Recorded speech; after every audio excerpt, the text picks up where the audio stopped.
Bismillahirrahmanirrahim. Assalamualaikum warahmatullahi wabarakatuh. Alhamdulillah. Alhamdulillahi wa kafa wa bihi nasta'in ala umuri dunya waddin. Allahumma salli ala sayyidina Muhammad habibuna al-Mustafa wa ala alihi wa ashabihi wa man sara ala nahjihi ila yaumiddin. Subhanaka la ilma lana illa ma 'allamtana innaka antal alimul hakim wa la haula wa la quwwata illa billah al-aliyyul azim. Amma ba'. Muslimin muslimat yang dirahmati Allah sekalian, alhamdulillah, syukur kehadrat Allah Subhanahu wa taala dengan nikmat iman dan Islam, dengan nikmat kesihatan dan nikmat masa yang dikurniakannya. InsyaAllah pada pagi ini kita menyambung lagi perbincangan kita tentang satu isu yang mesti menjadi keutamaan kepada kita untuk sama-sama mengambil berat tentang perkara-perkara yang dikhususkan, dinyatakan oleh Allah Subhanahu wa taala di dalam Al-Quran. Iaitu kita menyambung pada slot yang kedua ini tentang perbincangan kita untuk kita melihat dan menilai isu bumi Palestin ini dari sudut perspektif dalam Al-Quran. Jadi pada pagi ini insya-Allah muslimin muslimat kita akan tengok dan perbahasan sedikit perbincangan kita tentang bumi Palestin milik siapa? Siapakah pemilik bagi bumi Palestin ini? Baik.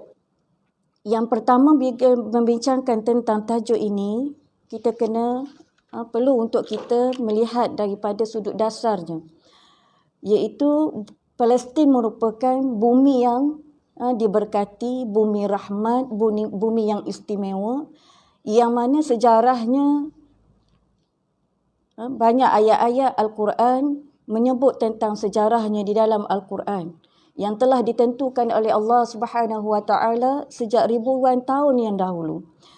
Dan isu ini juga sehingga sekarang masih menjadi perbincangan, perebutan, kerana kita nak lihat di sini pada hari ini insya-Allah adanya pertembungan di antara dua isu, iaitu yang pertamanya isu tentang Al-Ardul Muqaddasah.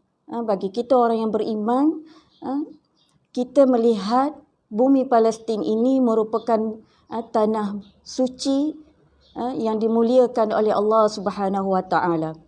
Manakala di pihak sana, pihak Zionis Yahudi, mereka memainkan isu ini kerana mereka meletakkan isu ini sebagai Palestin sebagai Ardul Mi'ad, iaitu bagi mereka Palestin adalah bumi yang telah dijanjikan Tuhan kepada mereka. Jadi bila melihat pertembungan dua isu ini antara Al-Ardul Muqaddasah, tanah suci yang diberkati oleh Allah, dan Ardul Mi'ad, bumi yang dijanjikan oleh Tuhan, maka penilaian ini perlu dinilai dari sudut kebenarannya, berdasarkan fakta yang benar. Fakta yang benar dari sudut sejarahnya, fakta yang benar dari sudut penjelasannya di dalam kitab Al-Quran dan juga kitab Samawi yang Allah turunkan kepada Rasul yang terdahulu. Jadi ini adalah jika dilihat kebenaran, penilaian itu dilihat sedemikian, barulah kita akan lihat kebenaran dan kita akan dapat melihat titik penyelesaian yang menjadi pertikaian selama hari ini. Dan kita akan tengok, sebab itu orang Islam di seluruh dunia mesti melihat isu ini, mesti mengangkat isu Palestin ini bukan sekadar melalui kebenarannya dari sudut fakta sejarah, tapi fakta sejarah tersebut adalah yang tersuluh dengan wahyu Allah Subhanahu wa taala. Jadi insya-Allah itu yang kita akan lihat pada hari ini. Baik, yang pertama kita nak tengok ialah tentang konsep. Apakah yang dimaksudkan dengan kita memahami dari sudut konsep al-ardul muqaddasah dan ardul mi'ad. Ardul muqaddasah, tanah suci, bagi kita orang yang beriman melihat Palestin ini dari sudut kelebihannya yang saya rasa kita pasti dah tahu banyak kelebihan. Mungkin tak perlu saya perpanjangkan. Secara ringkas kita menyebut Palestin ini merupakan tanah yang berkat, tanah yang suci yang Allah muliakan kerana ianya merupakan kiblat pertama umat Islam. Palestin merupakan bumi dakwah para nabi. Palestin merupakan bumi Isra dan Mi'raj baginda Rasulullah sallallahu alaihi wasallam. Palestin merupakan bumi dakwah para sahabat dan orang-orang soleh dan sebagainya. Ini mungkin kita telah tahu perinciannya secara dalam banyak penerangan dalam ceramah-ceramah dan sebagainya. Apa yang saya nak jelaskan sedikit perbincangan pada hari ini ialah kita nak melihat tentang dakwaan Zionis Yahudi bahawa mereka mempertikaikan ataupun mereka merampas bumi Palestin atas dasar mereka mengatakan Palestin adalah ardul mi'ad, iaitu bumi yang dijanjikan Tuhan kepada Yahudi. Sebagaimana dakwaan mereka dinyatakan dalam kitab mereka, iaitu dalam Old Statement, Palestine is the promised land, bumi yang dijanjikan. Jadi kita nak tengok sejauh mana kebenaran tersebut. Berdasarkan fakta sejarah dan juga berdasarkan ayat-ayat suci Al-Quran. Jadi sebelum kita tengok secara lebih detail, kita akan tengok bagaimana timbulnya bila pihak Yahudi mengangkat isu ini yang timbul daripada ideologi gerakan Zionis Yahudi yang mana mereka telah meletakkan, mereka telah mengiklankan, mereka menghebahkan dakwah mereka. Mereka mengetengahkan 3 ideologi dalam mereka nak merealisasikan Ardul Mi'ad ini, bumi yang dijanjikan Tuhan kepada mereka. Mereka meletakkan, hebahkan, macam-macam usaha mereka lakukan dengan meletakkan 3 isu ini. Iaitu yang pertama, orang Yahudi menyebut bahawa mereka adalah umat yang terpilih. Dalam semua bangsa atas muka bumi ini, bangsa yang paling mulia adalah Yahudi. Itu dakwaan mereka yang pertama. Dan ini mereka sebut selalu kepada semua keturunan mereka. Dalam apa jua media mereka meletakkan ini. Dan mereka mengatakan bahawa Palestin itu berhak dimiliki oleh orang Yahudi. Itu yang pertama.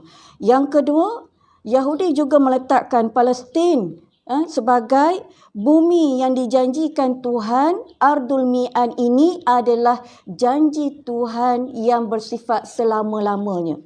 Ini yang kedua. Yang ini yang kita akan tengok secara lebih detail. Dan yang ketiga, mereka ideologi gerakan Zionis Yahudi juga meletakkan bahawa mereka akan akhir zaman nanti turunnya Dajjal. Dia orang pun ada. Dia orang menunggu Al-Masih. Siapakah Al-Masih? Iaitu Dajjal. Kerana mereka katakan nanti di akhir zaman nanti akan kembali ke Palestin. Dajjal ini akan kembali ke Palestin setelah semua orang-orang Yahudi berkumpul di Palestin. Jadi sebab itu mereka kata mereka akan buat sebanyak mungkin berbagai usaha untuk memastikan semua Yahudi daripada seluruh pelosok dunia masuk kembali ke Yahudi, kerana di situlah nanti mereka nak menunggu Al-Muntazar, orang yang mereka tunggu, iaitu Dajjal. Memang Dajjal akan datang, tapi itu adalah merupakan dia orang punya ikon dia orang. Dajjal akan datang ke Palestin setelah semua orang-orang Yahudi berkumpul di Palestin. Dan kemuncak mereka meletakkan KPI, kayu ukur kepada kejayaan usaha mereka ini ialah apabila mereka mengatakan usaha untuk membina kembali Haikal Sulaiman. Bila mereka dapat berjaya membina kembali Haikal Sulaiman, maka itu adalah kemuncak kejayaan bagi golongan Yahudi.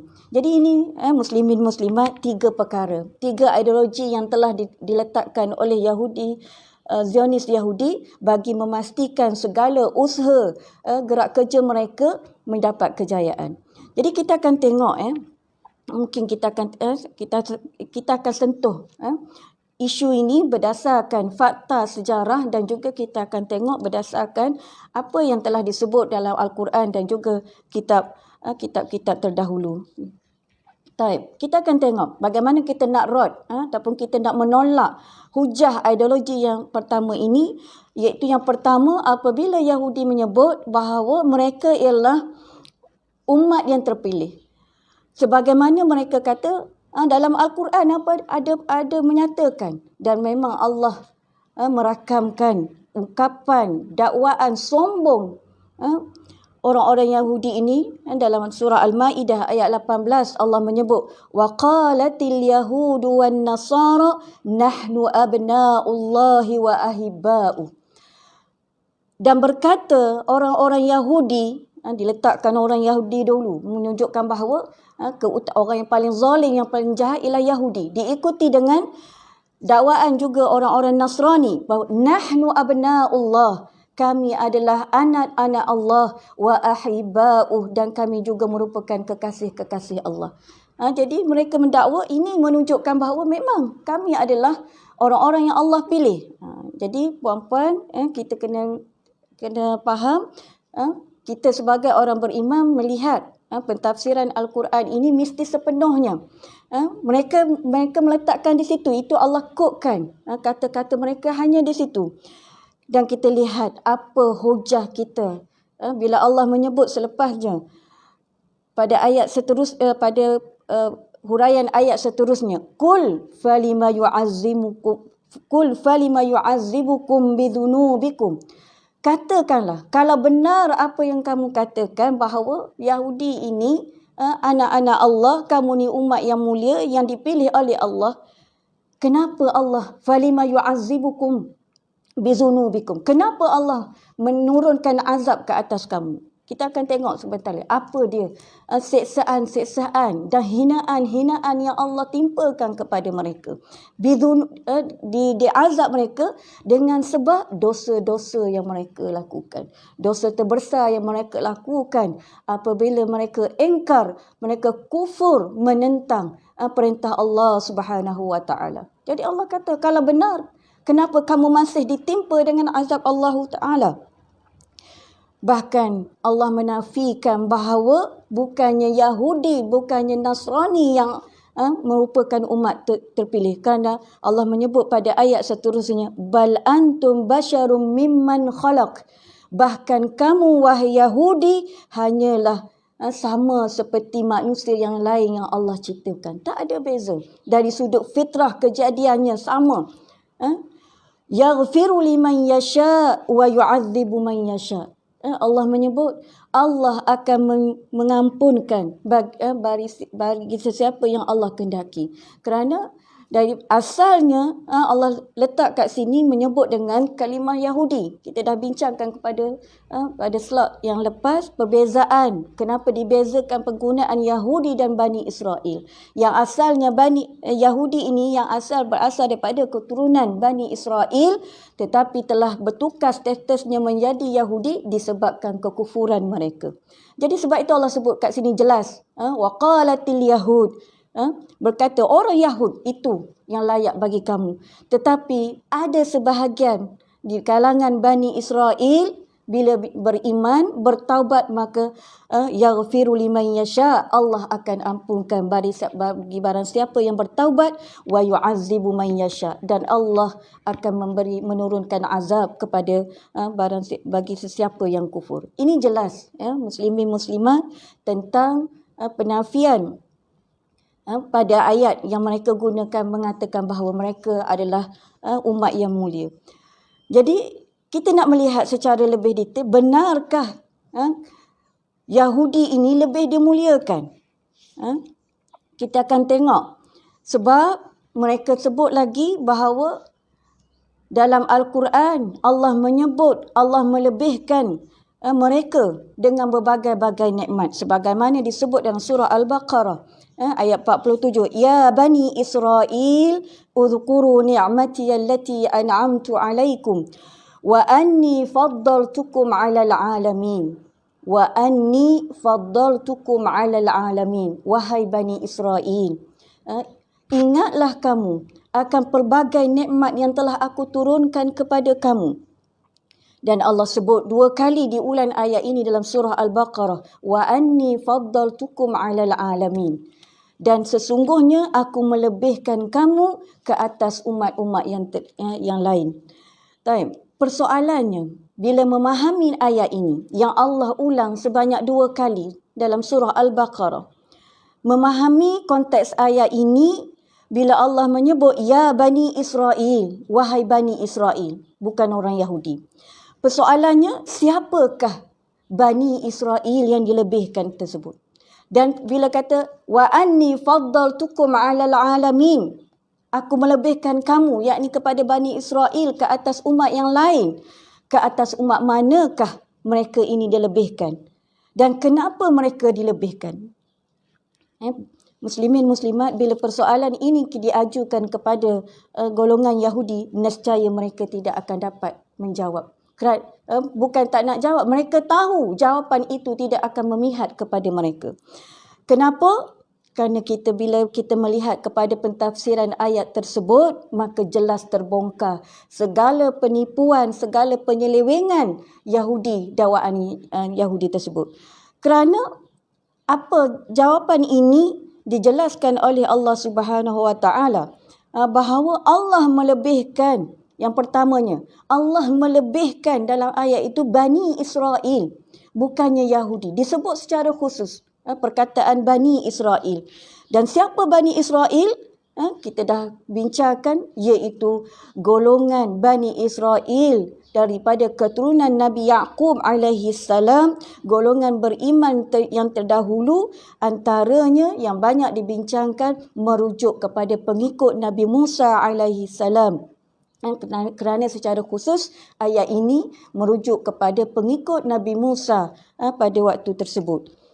Manakala Yahudi, siapa Yahudi? Mereka merupakan golongan Bani Israel yang telah dilaknat, yang telah terusir, yang telah dihina disebabkan kekufuran mereka. Jadi ini jelas. Bukannya golongan Yahudi yang Allah muliakan, tetapi adalah golongan Bani Israel yang beriman dengan para Nabi. Kemudian kepada siapa perkataan yang ini, kalau kita tengok dalam YouTube, terutama channel-channel Arab ni, yang ini pun kadang-kadang kita merasa pelik dari sudut pemahaman. Bahkan orang Arab sendiri dalam mereka memahami perkataan al-alamin, wa inni faddaltukum 'alal alamin. Aku melebihkan Bani Israel ini ke atas umat keseluruhannya. Perkataan al-alamin, subhanallah, Allah memilih pemilihan. Setiap perkataan di dalam Al-Quran itu cukup jelas. Al-alamin dalam ayat ini merujuk bahawa dianya bukan merujuk kepada segala umat manusia. Tapi di situ adanya tahdid, bahawa ianya merujuk kepada umat manusia pada zaman itu sahaja. Siapa? Iaitu umat-umat yang ada pada waktu itu, termasuk Firaun, kaum Qabtiyah dan sebagainya yang berada di Mesir, yang berada di Palestin dan sebagainya, yang kufur pada waktu itu. Jadi semua umat yang kufur pada waktu itu, itulah yang disebutkan Allah melebihkan Bani Israel. Pengikut Nabi Musa waktu itu melebihi daripada bangsa-bangsa dan umat yang terdapat pada zaman tersebut. Ini jelas, satu pemahaman yang kita perlu faham dari sudut Allah meletakkan setiap ayat, setiap kalimah di dalam Al-Quran. Yang kemudiannya, kenapa, apa faktor bila Allah menyebut inni faddaltukum ala alamin? Di atas faktor apa Allah melebihkan Bani Israel? Maka jawapannya jelas, dilebihkan, dimuliakan Bani Israel ke atas umat yang lain pada waktu tersebut semata-mata kerana keimanan, ketakwaan Bani Israel, pengikut Nabi Musa ini kepada perintah Nabi Musa sebagai rasulnya dan mentaati perintah Allah Subhanahu wa taala. Jadi inilah kayu ukur yang kita lihat secara asasnya bahawa itu yang dijelaskan dalam ayat tersebut. Jadi kita faham bahawa bila Allah meletakkan perkataan kemuliaan, Allah meletakkan kemuliaan bagi satu-satu kaum, neraca kemuliaan di sisi Allah Subhanahu wa taala, jelas bukan kerana bangsa. Jelas kemuliaan di sisi Allah bukan berdasarkan keturunan. Kerana Allah sebut kemuliaan itu Allah letakkan kerana ukurannya pada iman dan juga agama. Yang kedua, kita akan tengok tempoh masa kemuliaan itu. Orang Yahudi mendakwa mereka adalah umat yang dimuliakan, yang dimuliakan oleh Allah selama-lamanya. Ini juga satu dakwaan, satu da'iyah yang sangat jahat. Kenapa? Kita akan tengok kupasan sebelum ni pun kita dah sentuh bahawa kemuliaan itu Allah tarik balik. Sebab itu Allah melaknat Yahudi di dalam Al-Quran disebabkan telah ditarik balik nikmat kemuliaan tersebut disebabkan kekufuran mereka. Kezaliman yang dilakukan oleh mereka, maka mereka tidak layak untuk mendakwa mereka adalah bangsa yang dimuliakan oleh Allah. Dan pada ayat-ayat seterusnya kita melihat Allah menjelaskan lagi. Akhirnya bila Allah mengatakan kemuliaan itu bukan kerana bangsa kamu, bukan kerana keturunan kamu, tetapi kemuliaan itu berdasarkan iman dan ianya diwarisi bagi orang yang beriman. Sehinggalah bila Allah datangkan baginda Muhammad sallallahu alaihi wasallam diutuskan, maka umat Nabi Muhammad sallallahu alaihi wasallam menjadi umat yang terbaik dengan janji Allah Subhanahu wa taala. Dalam surah Al-A'raf Allah menyebut kuntum khaira ummatin ukhrijat lin-nas ta'muruna bil ma'ruf wa tanhauna 'anil munkar. Kamu merupakan sebaik-baik umat yang ukhrijat lin-nas. Kita tengok muslimin muslimat, Allah gunakan pada ayat ini kamu adalah sebaik-baik umat daripada An-Nas. Perkataan An-Nas ini merujuk semua manusia, seluruh, bukan terhad pada waktu ayat ini diturunkan sahaja dan tidak terhad pada umat Muhammad sekarang ini saja, bahkan ianya merujuk berkekalan sehingga kepada seluruh umat selepas itu. Dan juga An-Nas ini merujuk kepada semua manusia. Dan Allah meletakkan, ini yang kita faham syaratnya. Syarat bagaimana kamu akan jadi mulia, menjadi umat yang terbaik atas dasar kamu melakukan ta'muruna bil ma'ruf, kamu melakukan, menyeru, mengajak ke arah kebaikan, wa tanhauna 'anil munkar, dan kamu mencegah kemungkaran. Wa tu'minuna billah. 3 syarat. Menjadi umat terbaik apabila melakukan amal ma'ruf, nahi munkar dan beriman kepada Allah. Bila terkumpul 3 syarat ini, maka barulah kamu akan mendapat status umat yang terbaik. Jadi ini jelas Allah sebut di dalam Al-Quran.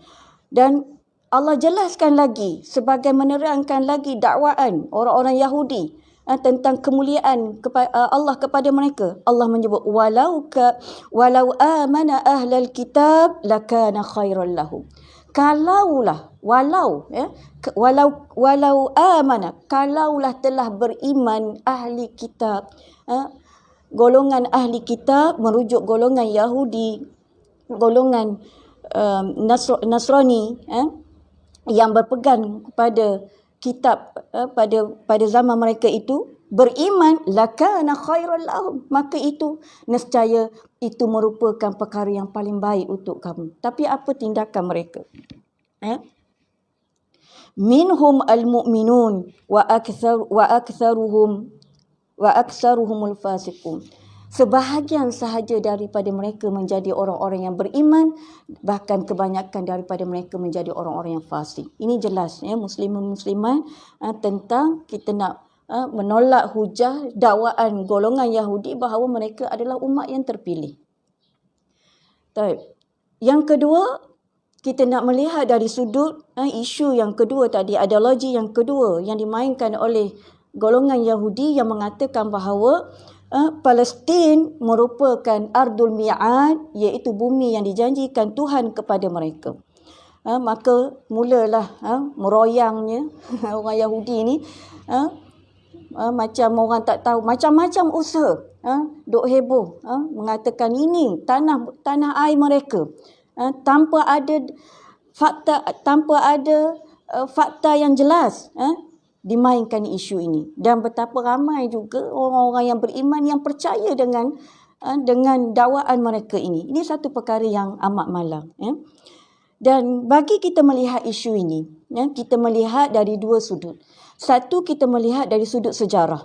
Kerana sudut sejarah, fakta sejarah dunia, dan juga kita melihat sejarah ini yang mana disuluh dengan petunjuknya, yang terdapat petunjuk dalam Al-Quran. Al-Quran telah membenarkan apa yang telah dibongkar oleh ahli-ahli sejarah selama ini, telah pun dinyatakan di dalam Al-Quran.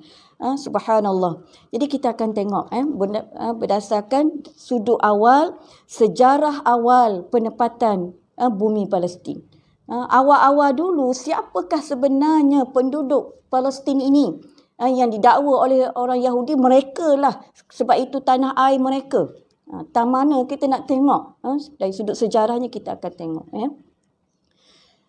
Penduduk asal bagi bumi Palestin disebut, kita boleh rujuk mana-mana dalam sejarah, fakta sejarah. Bumi Palestin dulu namanya bukan Palestin, dikenali dengan Ardul Kanaan, iaitu yang didiami oleh golongan Kan'aniyun. Kan'an ini merupakan berasal daripada keturunan Nabi Nuh. Waktu banjir besar itu, keturunan anak Nabi Nuh yang bernama Sam. Sam ini ditakdirkan oleh Allah Ta'ala mendiami semenanjung tanah Arab. Bermakna keturunan Arab. Dari situlah membiaknya keturunan Nuh alaihi salam ini, mereka menetap di Jaziratul Arab, semenanjung tanah Arab, termasuk di bumi Palestin hari ini yang dikenali pada waktu itu dengan Ardul Kanaan. Kemudian bagaimana dinamakan Palestin? Ada berbagai fakta yang menyebut. Antaranya saya ambil antara yang boleh diambil, iaitu ada yang mana bila adanya bangsa daripada Yunani dikenali sebagai bangsa Palestin hijrah ke Ardul Kanaan tadi, kemudian bergaul dengan masyarakat setempat yang merupakan masyarakat asal bagi Palestin waktu itu, sehingga bila mereka telah mendominasi ramai daripada bangsa Palestin ini, akhirnya daerah yang mereka diami tersebut dikenali dengan Palestin. Ini di samping ada lagi lah yang menyebut asal usul kepada nama bumi Palestin. Tapi yang pastinya penduduk asalnya adalah daripada golongan keturunan Nabi Nuh yang dikenali sebagai Kan'aniyun. Dan sejarah itu penduduk asal. Dan berlalulah berapa tempoh masa, kita akan terus pergi tengok kepada zaman Nabi Ibrahim alaihissalam. Kenapa kita melihat kepada zaman Nabi Ibrahim? Satunya kerana kita nak melihat dari sudut susul galur keturunan Bani Israel, daripada Abul Anbiya, bapa kepada segala Nabi ini daripada keturunan Nabi Ibrahim.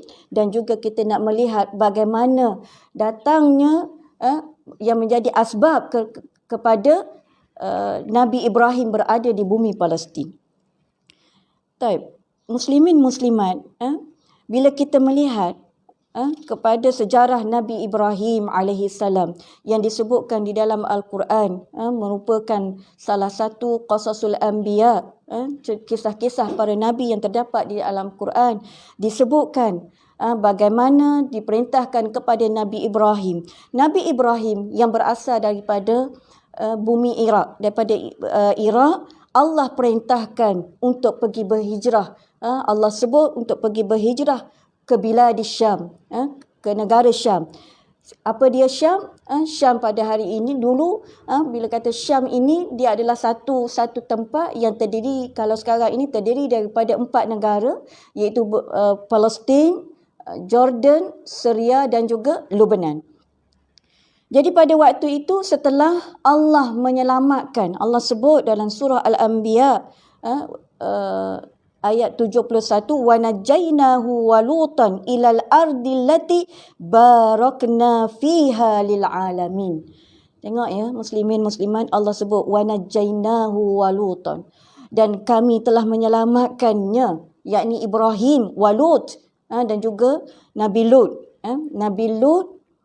Nabi Ibrahim dengan Nabi Lut adalah nabi yang diutuskan, yang berdakwah dalam satu tempoh masa yang sama. Nabi Lut ni juga merupakan ahli keluarga Nabi Ibrahim. Ada yang mengatakan dia adalah anak saudara kepada Nabi Ibrahim AS. Jadi Allah arahkan, perintahkan setelah terselamatnya Ibrahim daripada bakaran api Namrud, maka Allah kata bila mana pengikut Namrud, termasuk bapanya sendiri, tidak mahu mengikut dakwah Ibrahim, maka Allah perintahkan kamu pergi ke satu. Ini adalah asbab Allah nak menunjukkan semuanya diperintahkan. Kebanyakan para nabi diperintahkan pergi kembali ke bumi Palestin. Sebab Allah sebut wa najainahu wa lutan ilal ardi allati barakna fiha. Pergilah kamu bersama dengan Lut, wahai Ibrahim, ke bumi yang kami berkati padanya. Jadi ini jelas pada kita bahawa tujuannya Allah arahkan Ibrahim, maka berhijrah Nabi Ibrahim bersama isterinya Sarah. Disebut tidak ada pengikut yang mengikut pada waktu itu melainkan Ibrahim bersama isterinya Sarah dan juga Nabi Lut bersama isterinya. Di mana bila sampai ke bilad Syam, Nabi Ibrahim diperintahkan memasuki Palestin, maka kemudian Nabi Lut diperintahkan untuk berdakwah di Jordan. Yang itu ada kisah Nabi Lut dengan kaum Sodom tu di Laut Mati. Jadi bermula di situlah bermulanya keturunan Nabi Ibrahim alaihissalam. Lama setelah berapa lama Nabi Ibrahim tidak dikurniakan zuriat, sehingga akhirnya ringkas ceritanya Nabi Ibrahim, kita melihat susugalo keturunan Nabi Ibrahim apabila yang pertamanya lahirnya Nabi Ismail alaihi salam bersama isterinya Hajar. Yang kemudiannya diperintahkan Allah untuk berhijrah ke Mekah yang menjadi asbab kepada keturunan Bani Ismail di bumi Mekah. Manakala setelah itu 14 tahun setelah Nabi Ismail lahir, barulah lahirnya anak Ibrahim yang kedua, iaitu Ishaq alaihi salam. Daripada iaitu Ishaq ini yang lahir daripada Nabi Ibrahim, yang lahir daripada isterinya Sarah. Dan daripada Nabi Ishaq inilah kemudian Allah sebut, Allah memberi kemuliaan kepada Nabi Ibrahim.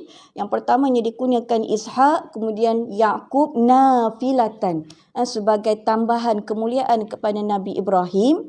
Yang mana kalau kita lihat sesugalo para anbiya yang dilantik menjadi rasul ini, yang berturutan keturunannya, semua keturunannya daripada moyang sampai ke cicit adalah Nabi, iaitu yang pertamanya Nabi Ibrahim, kemudian anaknya Nabi Ishaq, daripada keturunan Nabi Ishaq, anaknya Nabi Yaqub, kemudian Nabi Yaqub dikurniakan 12 anak yang dikenali sebagai Al-Asbat, dan salah seorangnya ialah daripada anak Nabi Yaqub adalah Nabi Yusuf alaihi salam. Jadi ini 4 keturunan daripada Nabi Ibrahim, kemudian anaknya Ishaq, cucunya Yaqub, cicitnya Nabi Yusuf. Ini 4 keturunan, 4 jalur daripada satu keturunan secara berturutan yang Allah angkat mereka ini sebagai nabi dan rasul. Jadi itu. Kemudian kita nak tengok pada zaman Nabi Yaqub. Kalau kita nak panjangkan, mungkin agak panjang. Kita tengok pada zaman Nabi Yaqub, apa yang berlaku. Zaman Nabi Yaqub, Nabi Yaqub lah yang merupakan orang yang pertama membina Masjidil Aqsa. Kalau Masjidil Haram dibina oleh Nabi Adam AS, Masjidil Aqsa, masjid ketiga yang mulia ini dibina oleh Nabi Yaqub AS. Kemudian kita tengok, saya terus pergi kepada bagaimana wujudnya Bani Israel ini yang menetap ke Mesir dalam kisah Nabi Yusuf. Mungkin muslimin muslimat boleh tengok pendetailan ini secara jelas dalam surah Yusuf daripada awal, bagaimana Allah takdirkan yang menjadi asbab anak-anak keturunan Nabi Yaqub AS ini mendiami bumi Mesir apabila Nabi Yusuf AS dibawa ke Mesir, kemudian akhirnya menjadi menteri di sana, dan setelah Nabi Yusuf AS menjadi pembesar Mesir, dia telah membawa ke seluruh adik-beradiknya 12 orang itu semuanya menetap di Mesir sehinggalah kepada wafatnya. Dan seterusnya berlalu beberapa zaman, akhirnya sehingga sampai zaman Nabi Musa. Bani Israel sebelum zaman Nabi Musa AS hidup dalam keadaan baik, sehinggalah akhirnya bila sampai zaman Nabi Musa, Bani Israel ini tadi telah ditindas, dizalimi oleh puak-puak yang mendiami Mesir pada waktu itu daripada golongan Qibti. Qibtiyah ini menindas, iaitu ditindas oleh Firaun, sehingga akhirnya mereka ditindas, dijadikan hamba, dan sehinggalah akhirnya Allah utuskan Nabi Musa AS daripada Bani Israel supaya keluar daripada bumi Mesir untuk berdakwah, berjihad ke mana? Juga ke bumi Palestin. Jadi kalau kita nak tengok, cukup panjanglah sejarah Nabi Musa dengan Bani Israel ini merupakan kisah yang paling panjang, kisah yang paling banyak ayat-ayat Al-Quran yang diceritakan di dalam Al-Quran. Di kalangan para Nabi, kisah Nabi Musa lah bersama pengikutnya Bani Israel merupakan kisah dalam sekitar 466 ayat yang menyebut tentang kisah Nabi Musa AS bersama Bani Israel. Jadi cukup panjang. Kita skip, kita ringkaskan. Akhirnya Nabi Musa bersama Bani Israel selamat daripada Firaun, telah dapat menyeberangi Laut Merah, dan apabila menghampiri Palestin waktu itu yang didiami oleh siapa tadi? Kanaaniyun yang telah melakukan kesesatan, menyembah berhala. Jadi itu tujuan hijrah. Tujuan hijrahnya supaya Nabi Musa bawa, selain daripada nak lari daripada kezaliman Firaun, dah terselamat, Allah perintahkan misi dakwah diteruskan hingga ke bumi Palestin. Jadi waktu itu Palestin diperintah oleh kaum yang zalim, melakukan kesesatan, menyembah berhala. Maka bila menghampiri bumi Palestin itu, maka Allah turunkan perintah kepada Nabi Musa supaya masuk ke bumi Palestin. Allah rakamkan dalam surah Al-Ma'idah. Kita akan tengok bermula ayat 21 hingga ayat 26. Surah Al-Ma'idah. Apa firman Allah? Ya qaumi dukhulul ardal muqaddasata allati kataballahu lakum. Wahai kaumku, kata Nabi Musa, masuklah kamu al-ardal muqaddasah allati kataballahu lakum. Masuklah kamu ke dalam bumi yang suci ini. Bumi tanah yang suci ini yang telah diperintahkan oleh Allah kepada kamu. Ini puan-puan, ayat ataupun kod yang telah dimainkan oleh Bani Israel tadi, yang kata mereka kata tengok, ayat ini sebut Allah telah janji bahawa al-ardal muqaddasah, ataupun mereka kata ardal mi'ad, ini itulah maksudnya ardal mi'ad, bumi yang dijanjikan kepada mereka. Jadi memang perangai Yahudi lah. Dia baca, dia kodkan setakat itu sahaja. Jadi kita orang beriman dalam memahami konteks tafsiran Al-Quran mesti memahami konteks sejarah sebelum ayatnya. Sirah ayat itu mesti difahami. Sirah ayat. Sirah ayatnya bagaimana? Kenapa Allah turunkan ayat ini? Yang pertamanya atas perintah daksa dakwah. Pergi masuk bumi Palestin. Kemudian Allah sebut di hujung ayat ini, wala tartaddu ala adbarikum. Jangan sesekali kamu undur ke belakang kerana takutkan musuh, fatanqalibu khasirin. Kalau kamu undur ke belakang, tak berdakwah, tak berperang, tak berjihad, nescaya kamu akan menjadi golongan orang-orang yang rugi. Jadi kena faham tafsiran ayat ini secara benar. Memang benar. Asalnya pada awal ayat ini disebut kataballahu lakum, Allah telah janji, ditulis kepada kamu. Tapi itulah ayat itu dibaca dengan tafsiran ayat seterusnya. Maka sebab itu Allah kata, jom wahai kaumku, kita masuk. Ini perintah Allah untuk berdakwah, untuk berhijrah. Kita akan tengok apa respon Bani Israel waktu itu. Sebahagiannya yang beriman, sebahagiannya yang kufur. Kita highlightkan yang kufur sebab yang kufur inilah yang disebut sebagai Yahudi ini.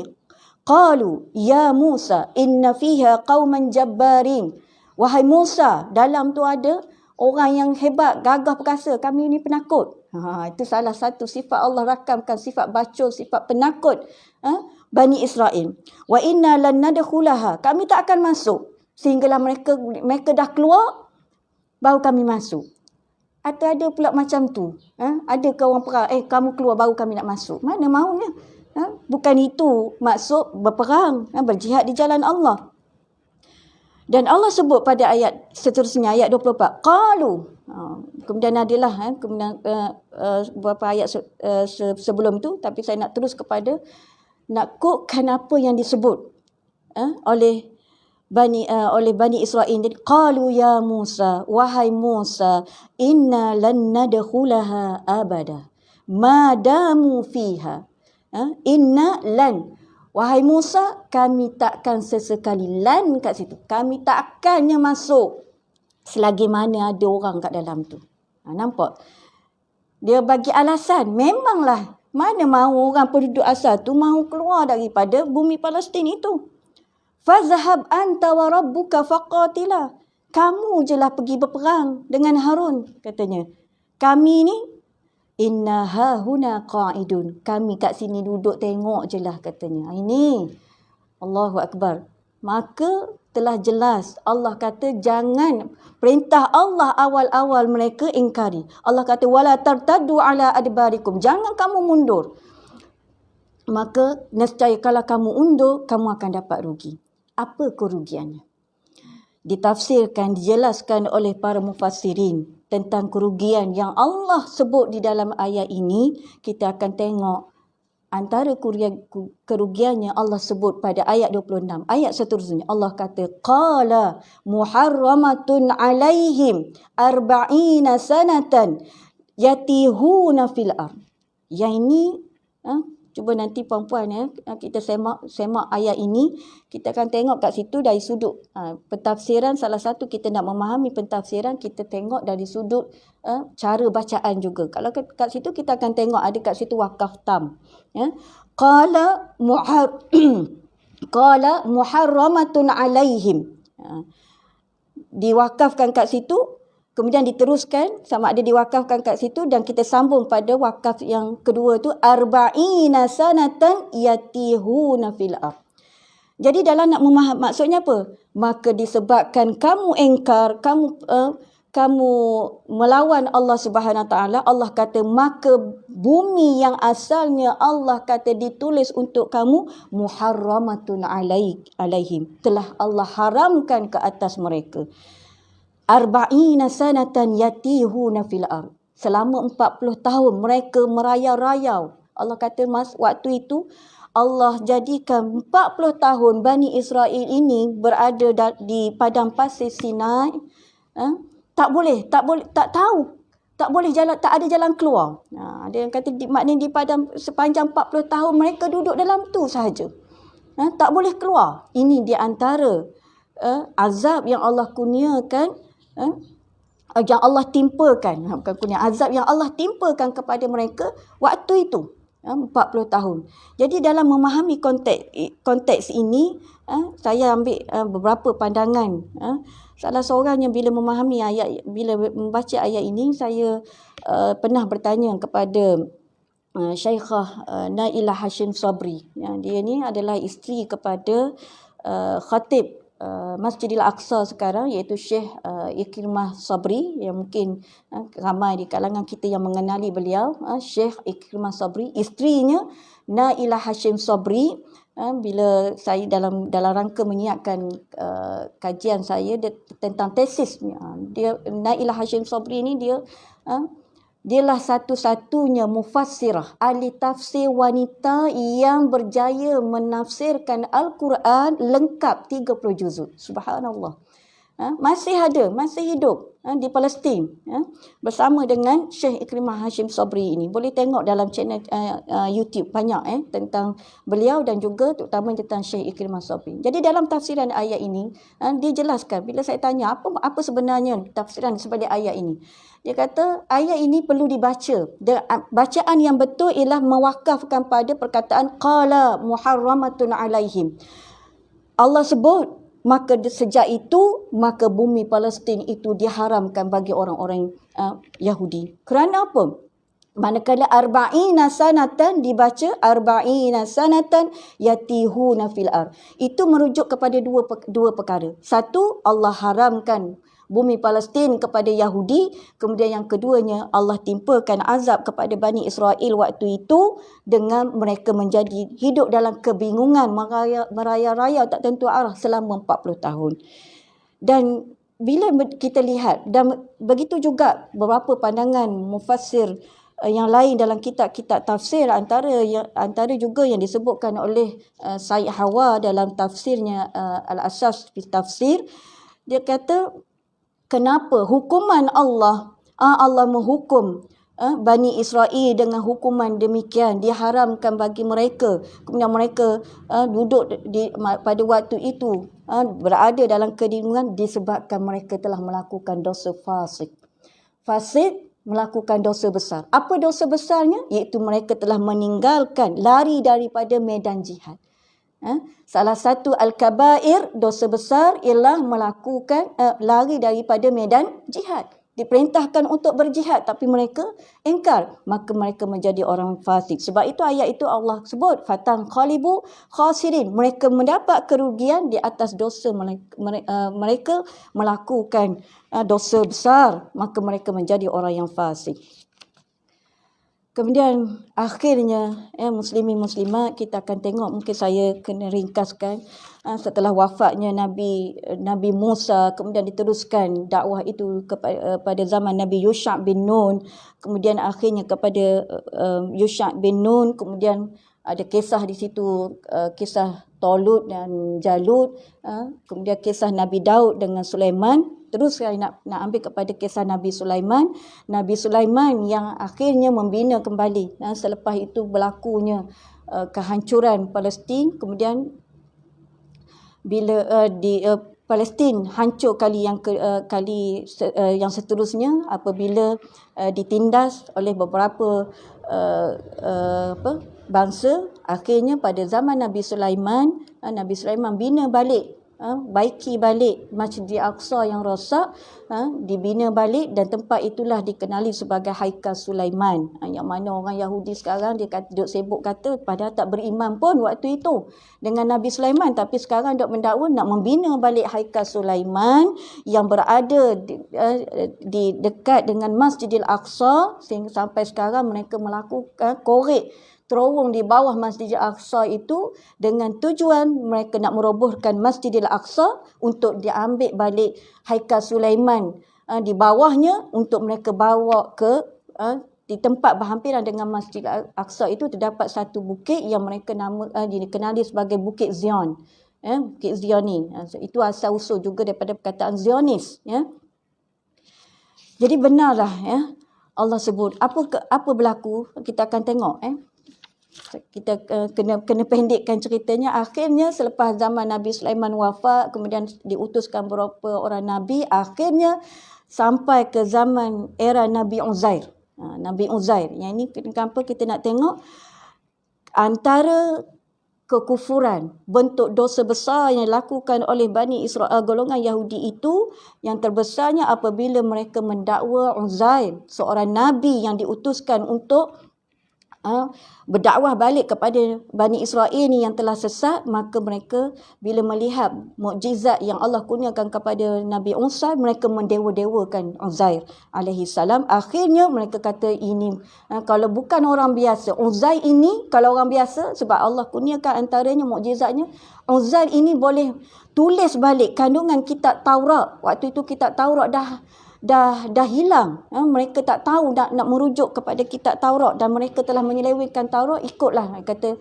Tapi bila Uzair dapat Allah ilham wahyukan kepada Uzair dapat tulis balik kitab Taurat, maka mereka kata ini bukan manusia biasa. Akhirnya mereka mengatakan Uzair adalah anak Allah. Dalam surah At-Taubah ayat 30, waqalatil yahud. Ni dakwaan orang Yahudi. Uzairun ibnullah wa qalatin nasara al-masih ibnullah. Dakwaan dua golongan yang melampau. Orang Yahudi mengatakan bahawa Uzair adalah anak Allah. Orang Nasrani mendakwa bahawa Nabi Isa adalah anak Allah. Jadi ini perbincangan yang perlu kita teliti kemudianlah. Dan akhirnya setelah itu muslimat sampailah ke diutuskan Nabi Isa alaihi salam yang menunjukkan tamatnya para nabi yang Allah utuskan daripada Bani Israel, dan akhirnya Allah utuskan Nabi Muhammad sallallahu alaihi wasallam daripada Bani Ismail, daripada anak Nabi Ishaq, daripada keturunan Ismail alaihi salam. Yang lain tu kita tengok bermula daripada Nabi Ishaq, semua nabi-nabi selepas itu datangnya daripada Bani Israel, daripada keturunan Nabi Yaqub alaihi salam. Penutup bagi Nabi baginda Muhammad sallallahu alaihi wasallam adalah daripada Nabi yang Ismail alaihi salam. Jadi kita nak tengok kat sini sedikit lagi. Akhirnya bila dah selepas Nabi Isa, orang-orang saki-baki Bani Israel ini kembali. Palestin waktu itu dijajah kembali oleh Rom. Kemudian akhirnya orang-orang Yahudi ditindas kembali. Ini bentuk azab yang Allah sebut, berkali-kali kamu akan dihina oleh kuasa-kuasa besar, oleh orang lain.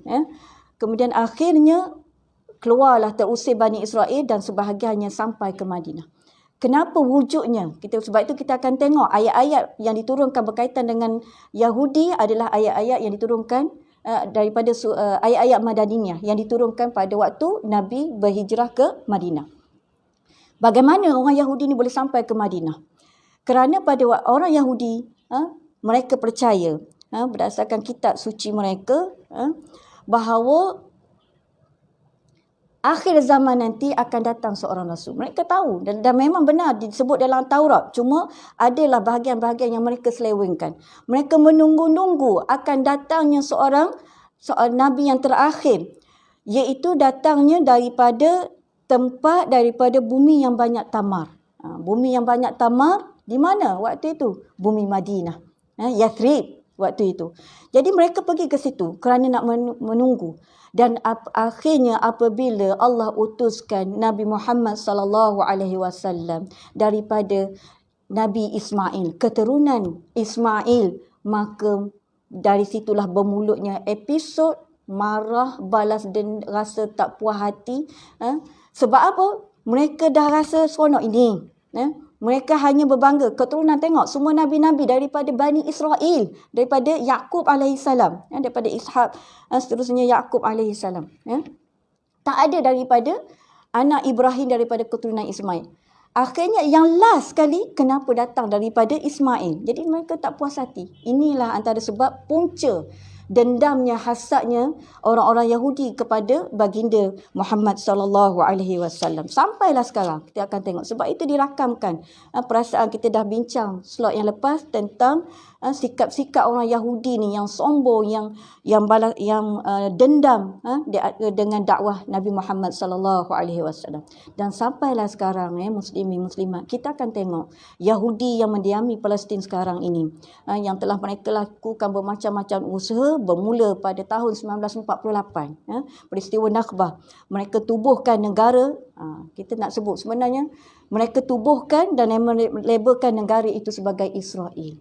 Negara Israel. Dia punya, sedangkan orang Yahudi ni dia takut. Jadi kenapa mereka meletakkan perkaitan bumi Palestin ini, dia tak sebut. Bila dia tubuh, dia kata namakan dengan ini negara Palestin. Sampai sekarang kita tengok dalam Google pun dah tak ada kan. Tertulisnya nama Israel. Inilah satu bentuk tipu daya, pembohongan, pendustaan besar yang dilakukan oleh Yahudi. Mereka menjadikan letak nama Israel, sedangkan Israel itu nama yang mulia, kalimah yang mulia yang Allah gelarkan kepada siapa? Nabi Yaqub alaihi salam, kerana Israel yang bermaksud hamba Allah yang soleh. Dia letakkan ini supaya nampak, oh ini bagus, Israel. Nak mengaitkan dengan dari sudut agama. Kemudian mereka sebutlah negara Israel, band Israel, angkatan tentera Israel. Sehingga kan kita pun secara tak sedar kita menyebut. Lebih malang lagi kalau kita menyebut Zionis Israel. Waliyazubillah. Jangan Ini satu penggunaan istilah yang sangat besar kesalahannya. Kita kena sebut negara Yahudi, walaupun negara Palestin, negara Palestin. Sebab bukan negara mereka pun, negara Palestin yang dirampas oleh Yahudi. Kalau nak sebut, sebab perkataan Yahudi inilah yang Allah rakamkan, yang diajar oleh Allah. Siapa Yahudi? Mesti disebut Yahudi itu. Kenapa? Kerana mereka ialah al-maghdubi alaihim. Kan? 17 kali kita sebut dalam surah Al-Fatihah, supaya Allah sentiasa menunjukkan kita dengan jalan kebenaran, berada pada jalan hidayah, bukannya jalan-jalan yang telah Allah murka, golongan yang dimurkai. Al-maghdubi alaihim, siapa dia? Ditafsirkan oleh mufassirin, majoriti mufassirin, mereka adalah, yang pertama adalah al-Yahud, golongan Yahudi. Ini antara sebab. Sebab itu kita kena jelas kemuliaan yang didakwa oleh golongan Yahudi bahawa mereka umat yang terbaik. Bumi Palestin yang mereka dakwa dijanjikan kepada mereka disebabkan kemuliaan, semuanya itu telah terbatal. Semuanya itu telah ditarik balik oleh Allah Subhanahu Wa Taala. Mereka itu siapa? Mereka itu adalah golongan Yahudi yang dilaknat oleh Allah Subhanahu Wa Taala. Yang berterusan, laknat dan kemurkaan ini berkekalan sehingga hari kiamat. Subhanallah. Jadi muslimin muslimat, bila Allah sebut, kita tengok yang terakhir dalam surah Al-Anbiya, mula ayat 105, Allah sebut, bahkan di dalam kitab Zabur sendiri Allah sebut tentang siapakah, kelayakan yang bagaimanakah yang Allah kurniakan untuk mendiami bumi yang suci ini. Allah sebut, walaqad katabna fiz zabur min ba'di zikri, dan kami telah sebut, nyatakan dalam kitab Zabur, setelah telah dinyatakan daripada Lauh Mahfuz, annal arda yarisuha ibadiyas salihun, sesungguhnya bumi ini Allah wariskan. Pewarisnya siapa? Ibadiyas salihun, di kalangan hamba-hambaku yang soleh. Jadi inilah rumusan kepada perbincangan kita pada hari ini, dalam kita nak memahami siapakah sebenarnya pewaris bagi bumi tanah suci yang dinyatakan oleh Allah Subhanahu Wa Taala. Sudah tentulah daripada orang-orang yang beriman, hamba-hamba yang soleh, tak kiralah dia daripada keturunan mana pun, asalkan dia orang beriman, maka dia adalah layak untuk mendiami bumi ini, memakmurkan bumi ini, terutamanya bumi Palestin yang masih menjadi perebutan sehingga ke hari ini. Jadi muslimin muslimat, itu sedikit perbincangan kita pada hari ini, memahami dua isu ini yang insya-Allah untuk slot akan datang. InsyaAllah kita akan membincangkan sedikit lagi apakah kita nak melihat dalam kita nak menuju kemenangan, kita nak kita nak memahami apa dia ibrah di sebalik kemenangan yang Allah janjikan untuk bumi Palestin. InsyaAllah kita akan bincangkan. Setakat itu saja untuk hari ini. Mudah-mudahan kita sentiasa terbimbing dengan wahyu dan mendapat rahmat Allah Subhanahu Wa Taala. Segala yang baik itu datangnya daripada Allah Subhanahu Wa Taala. Aku lihaza wa astaghfirullah li wa lakum. Assalamualaikum warahmatullahi wabarakatuh.